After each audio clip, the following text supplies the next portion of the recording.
Di sini saya akan mencari ibu pertanyaan tentang profesi pendidikan. Di sini yang pertama, apa yang menjadi alasan atau motivasi ibu untuk menjadi seorang guru? Yang pertama tentunya saya suka di bidang pendidikan. Kemudian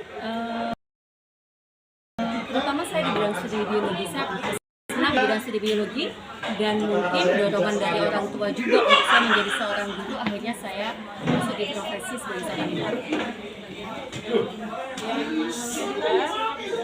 Menurut ibu, seberapa besar peran seorang guru untuk anak bangsa Indonesia saat ini? Oh, tentu sangat besar karena begini, Bapak guru mau jadi apa? Dan jadi memang guru itu sebagai terdepan lah untuk dalam hal pendidikan ya.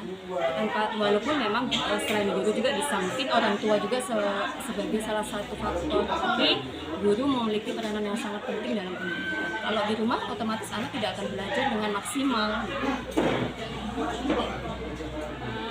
Pertanyaan yang ketiga, bagaimana ibu menyelenggarakan kegiatan pembelajaran untuk membuat siswa aktif? Banyak metode pembelajaran yang kita lakukan. Biasanya yang lebih aktif itu kalau kita pakai metode pembelajaran praktek dan diskusi, itu pasti anak lebih aktif. Dan sebenarnya masih banyak metode yang lain yang kita bisa pakai. Tergantung bagaimana kita memilihnya saja sebenarnya.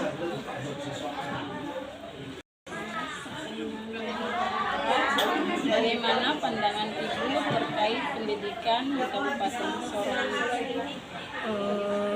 Bagaimana ya, kalau pendidikan di Kabupaten Sorong ini sebenarnya sudah bagus. Hanya saja mungkin masih banyak hal-hal yang harus kita perbaiki, apalagi kondisi seperti ini. Kalau secara umum sudah baguslah kita pelajaran di Kabupaten. Semua tingkat pendidikan di kabupaten ini ada dari SMA sampai SMK sudah bahkan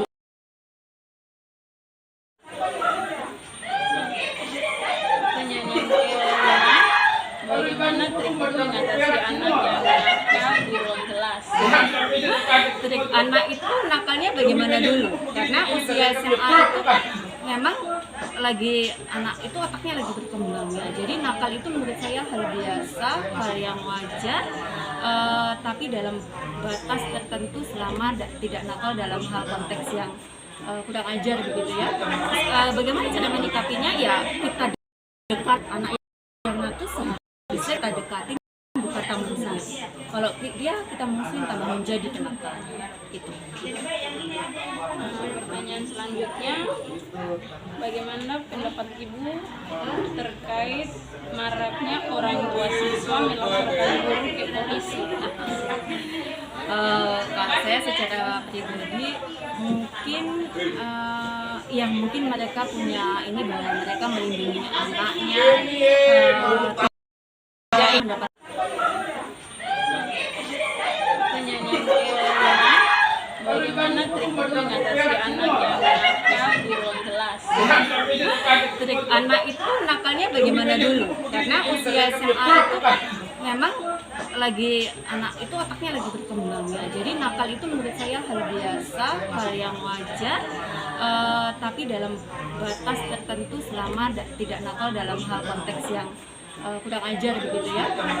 Bagaimana cara menyikapinya ya, kita dekat anak yang nakal bisa kita dekatin, bukan tambah musuh. Kalau dia kita musuhin tambah menjadi kenakal. Itu. Pertanyaan selanjutnya, bagaimana pendapat ibu terkait maraknya orang tua siswa melaporkan guru ke polisi? Kalau saya secara pribadi mungkin yang mungkin mereka punya ini bahwa mereka melindungi anaknya tidak mendapat kenakalannya anak yang sekarang. Anak itu kan kenakalannya sudah luar biasa. Nah, tapi batas mana sebenarnya kekerasan yang didapat? Kalau hanya sekedar mencukur rambut kemudian marah, sekedar kita cubit biasa marah, itu berarti orang tuanya tidak sadar akan pendidikan. Karena seorang guru itu tidak hanya membuat anak pintar, tapi bagaimana kalau bisa mendidik supaya anak itu mempunyai attitude yang baik.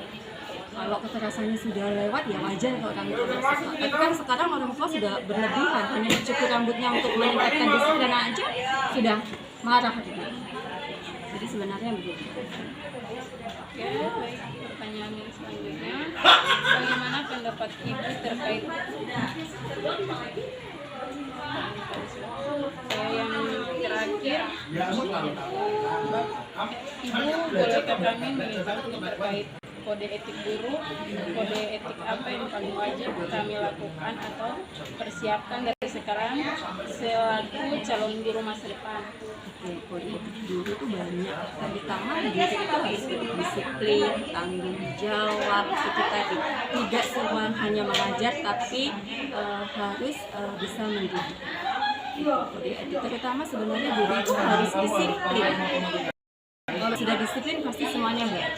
Tapi kalau kita sudah tidak disiplin sebagai seorang guru, tidak akan berjalan.